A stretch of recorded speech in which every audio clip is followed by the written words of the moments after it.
We got some news to get into today, boys. It's a big week this week. 12.1 will hit live servers on Tuesday for the NA, and the EU side, you'll get it on Wednesday. That means the start of the second phase of Midnight. Really, we got some stuff to talk about today. Interviews from Blizzard and what to do in these final 2 days. Here we go. Let's get into it.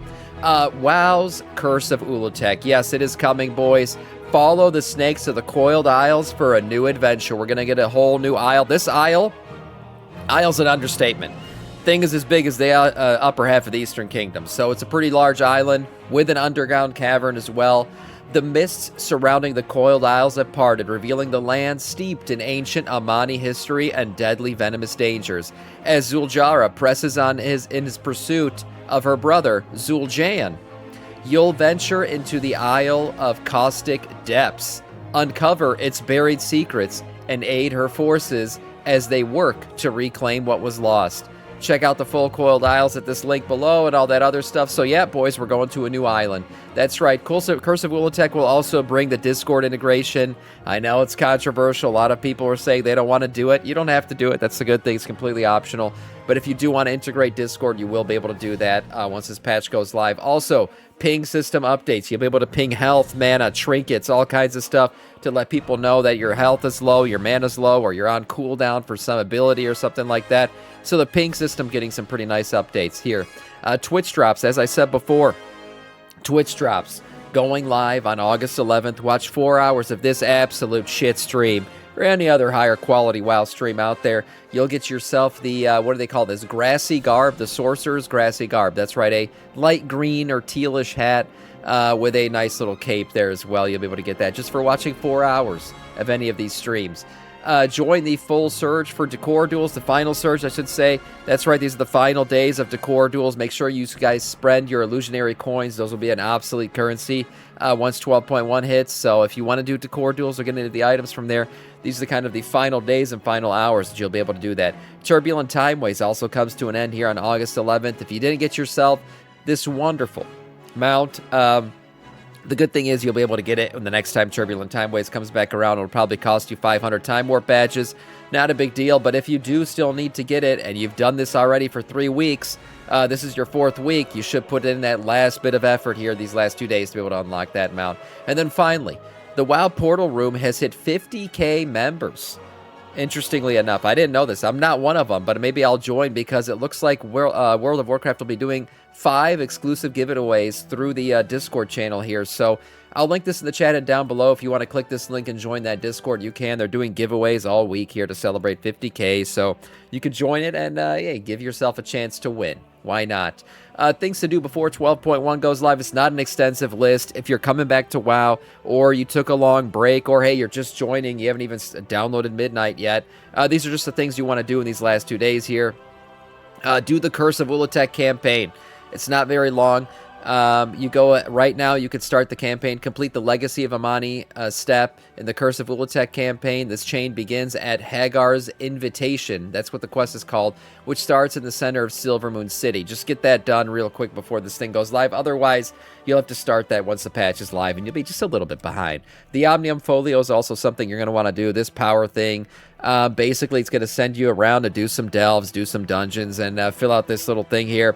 This is a player power tide thing, so it will increase your power throughout the rest of this patch cycle. So you're going to want to do it. It's supposed to last the rest of the expansion. So getting this done is kind of your #1 priority if you are just coming back, or you're just, took a little break from WoW.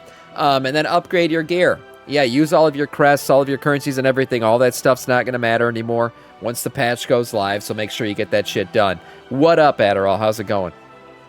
Moving on to some nice little interviews that happened over the weekend. For narrative Endgame content. They talked to the narrative team here, and here were some of the takeaways from the interview. This interview did occur with quest designer Rachel Vaught and associate game director Paul Cubitt. They said their goal here for the narrative and open world content.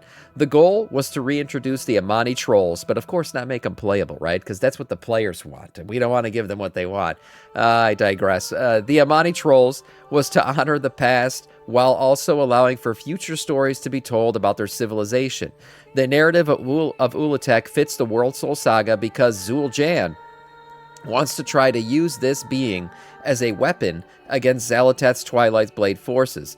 Once Ulatek is defeated, players will once again join forces with Eretor and learn about the consequences of facing Ulatek. The Altar of Corruption will be unlocked account-wide once it is earned on one character, and the design philosophy of the open world content in the Coiled Isles is to guide players to content they might enjoy, rather than making players feel like they need to complete certain content in order to get rewards. Yeah, I mean, this was something since Shadowlands. I feel like ever since the Chorgas stuff that we had to do, they've kind of taken the stance, well, we're going to give players a lot of things to do, and they can go do it if they want to. There's plenty of ways to get the same piece of gear, basically. So you do this if you want to, you don't have to if you don't. They said the ongoing restrictions against combat add-ons are meant to make players feel like there is no requirement to download add-ons in order to play the game, so that's not changing. And there are no plans to block add-ons that affect accessibility, track collection activities, or change how the game presents information. And that's pretty much the same too. As far as endgame content changes go, here's the endgame. This is what matters, guys. This is where we spend the majority of our time here in the endgame playing WoW. They said instanced layer bosses, which is our new kind of world boss content, will be introduced in patch 12.1 to solve two problems: decrease performance issues for players in the open world, and allow players to more easily find groups who are engaged in world boss content. World difficulty is meant for alts. Players are more casual here, are players who prefer to play alone, but still wish to participate in raid content. So this is, it's almost like a solo man's raid. Yes, you'll be with other people, but there's no interaction, really. It's just you're all kind of hitting the same target. That's your real interaction with them. Layer bosses will be designed with the role of flexibility in mind, meaning the group won't necessarily need a tank or a healer to defeat the boss. Oh, that's interesting. I didn't realize that. We did look at the new queue system for this thing, and it is different, right? It's not going to be click the green eye and just watch it go back and forth as you do other shit. This queue system will actually take you into the layer. And you're sitting there in the layer as other players slowly pop up, and then you get ready to do the fight. So I guess you don't need a tank. That's an interesting one, because these fights kind of look harder. But I'm guessing, I would think on mythic difficulty you'll probably need a tank, but maybe world difficulty not, because they said mythic difficulty is going to be more like a Sporefall raid boss, and surely you need a tank for. Sweet, no more Sam tanking. Yeah, right. They did open a couple of things with add-ons, so all good there. I hope the damage meter is better in the next patch. I do too as well, yeah. I hope they improved, and they actually are improving. We did see they are improving a bunch of things, so hopefully things will continue to get better. They went on to say, unlike the original PTR test, rewards from layer bosses will not be warbound. In Mythic Plus Season 2, past dungeons such as King's Rest and Temple of Sothralis will have updated boss encounters, while Ruby Life Pools will have changes that create a smoother experience. That's good, because a lot of people saw these dungeon pools and they're like, oh my god, why are they picking these? Well, they're basically redone. These things feel like new dungeons. They're going to feel like new dungeons. They got rid of a lot of the pain points in them, so hopefully we'll enjoy the season. We have a realm WoW King. to destroy. WoW King, thank you so much for the follow, man. Welcome to our Scourge. They also went on to say the developers intend to provide a smoother difficulty curve between normal, heroic, and mythic rating in Season 2. That's great to hear, because I will say, the step up from mythic rating to heroic rating is absolute insanity. I mean, it's, you're basically go from being able to kill Lura in heroic difficulty to not being able to get past the first phase in the boss on mythic difficulty. So heroic to mythic is no joke. It really isn't. It's a freaking big deal, and hopefully they even it out a little bit so the curve is a little bit easier to get into that myth track stuff. Because in mythic difficulty this season, the difference between mythic and heroic when it comes to the vault, heroic will give you myth track items. A mythic will give you 6 of 6 myth track items. So you do save on crests if you can kill some bosses on mythic difficulty every week. So that'll be nice to be able to do if we can. We'll see how the difficulty tracks and if they're actually able to kind of even out the playing field here when it comes between mythic and heroic.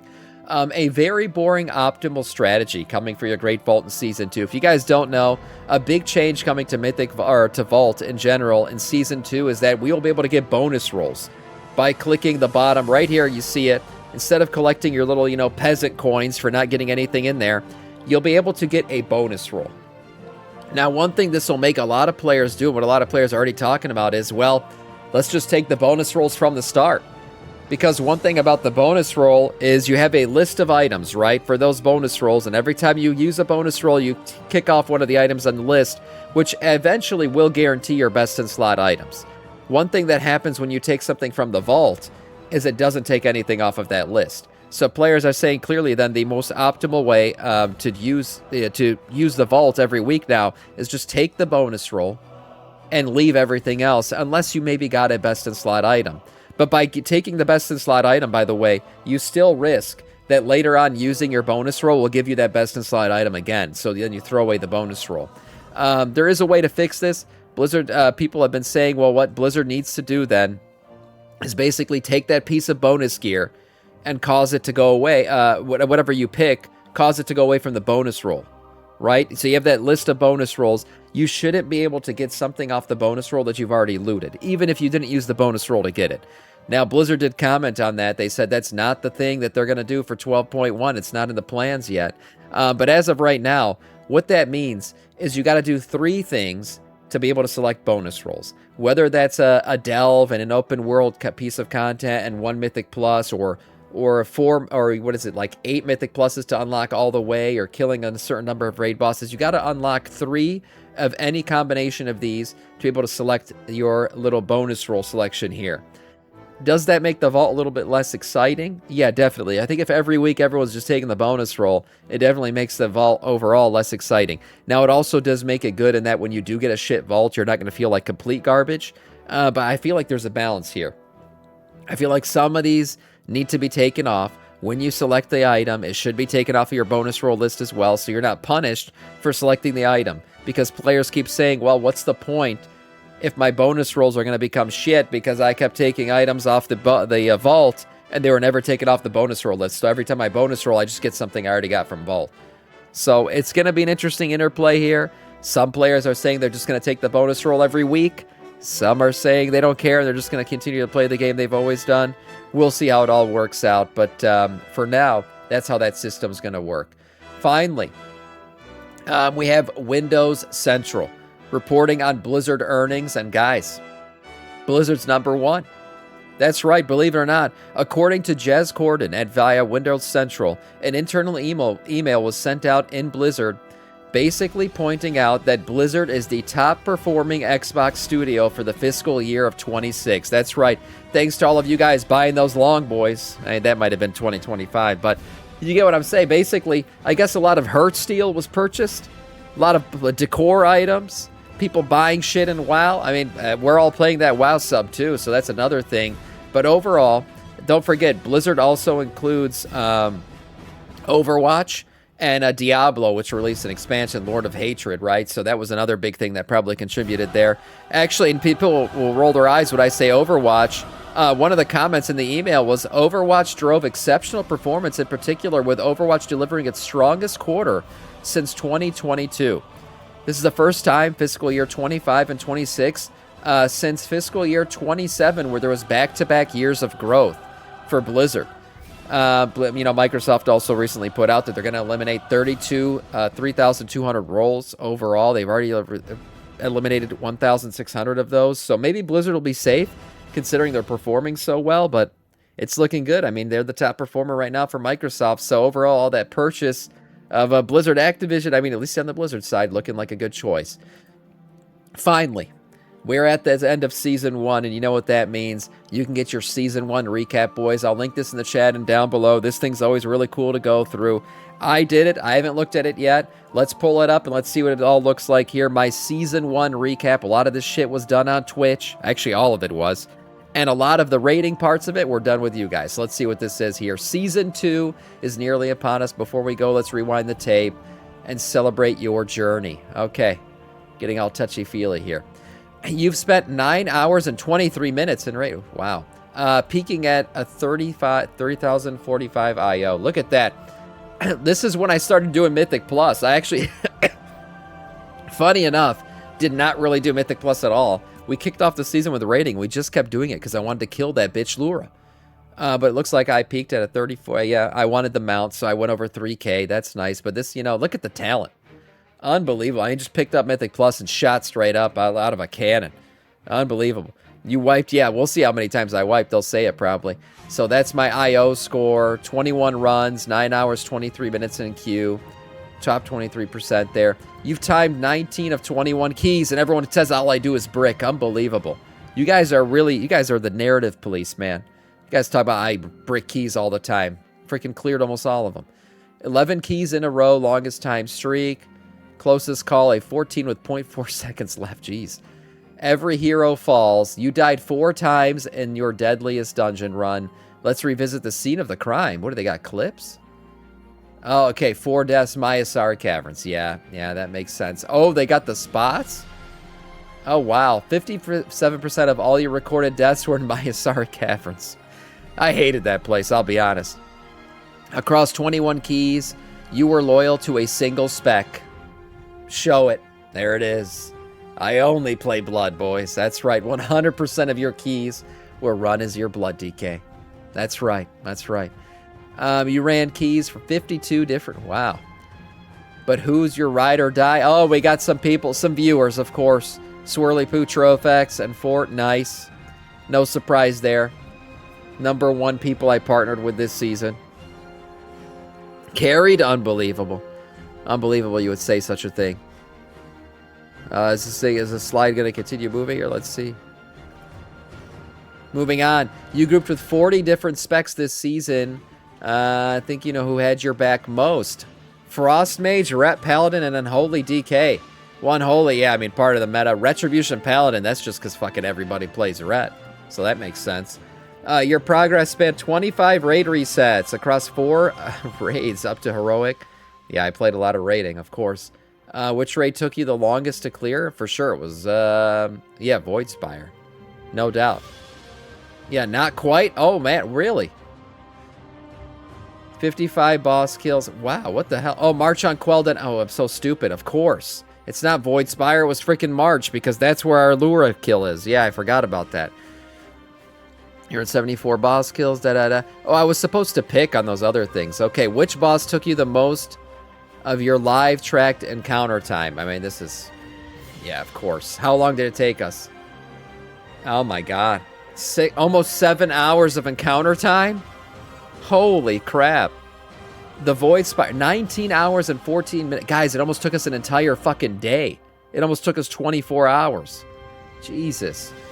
Gearing up this season, yeah. Look at that peak jump, 5 eye levels. Okay, yeah, not bad. Not bad. 9 weeks, 9 weeks of upgrading. Cool, the Surge plus, yeah, nice. You showed up for 17 weeks this season. So what kind of player does that make you? Your Midnight Identity. A Heroic Rating Specialist. Damn. Yeah, efficiency, commitment. Look at that. Man, I am committed. 17 active weeks. We'll see you in Season 2. There you go. So that's pretty cool. A nice little recap there. A lot of people are going to be doing these. As I said before, there should be a link in the chat and down below to do your own Raider IO recap. Hey, the next recap starts technically a week from Tuesday, because Tuesday really does kick off the start of the 12.1 patch, but Season 2 doesn't start for another week. We'll be able to do Mythic Zeros and everything else, though, so we'll have a week of fun things to do after Tuesday. And for today, that is all in terms of news.